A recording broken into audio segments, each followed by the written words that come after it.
پاکستان تحریک انصاف میں شمولیت اختیار کرنے والے سابق صوبائی وزیر صحت احسان اللہ خان نے تمام دینی جماعتوں سے اپیل کی ہے کہ وہ ملک میں مثبت تبدیلی لانے اور کرپٹ معاشرے کے خاتمے کے لیے تحریک انصاف کے چیئرمین عمران خان کا ساتھ دیں اور ملک کا لوٹا ہوا دولت قومی خزانے میں واپس لانے کے لیے جہادی جذبے کے ساتھ جدوجہد کریں۔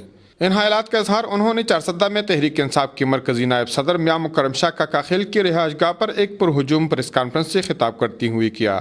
اس موقع پر ضلعی قائدین سمیت تینوں تحصیلوں کے سربراہان اور علاقائی رہنما بھی موجود تھے۔ ایک سوال کے جواب میں سابق صوبائی وزیر احسان اللہ خان نے کہا کہ تحریک انصاف میں کرپٹ لوگوں کے لیے کوئی جگہ نہیں۔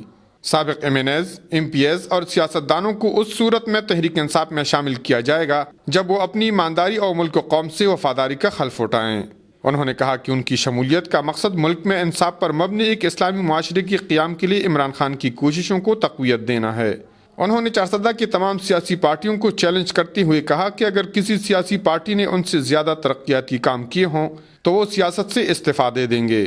انہوں نے چارسدہ کی عوام سے اپیل کی کہ انصاف پر مبنی معاشرے کے قیام کے لیے عمران خان کا ساتھ دیں۔ کفایت اللہ، اے نیوز، چارسدہ۔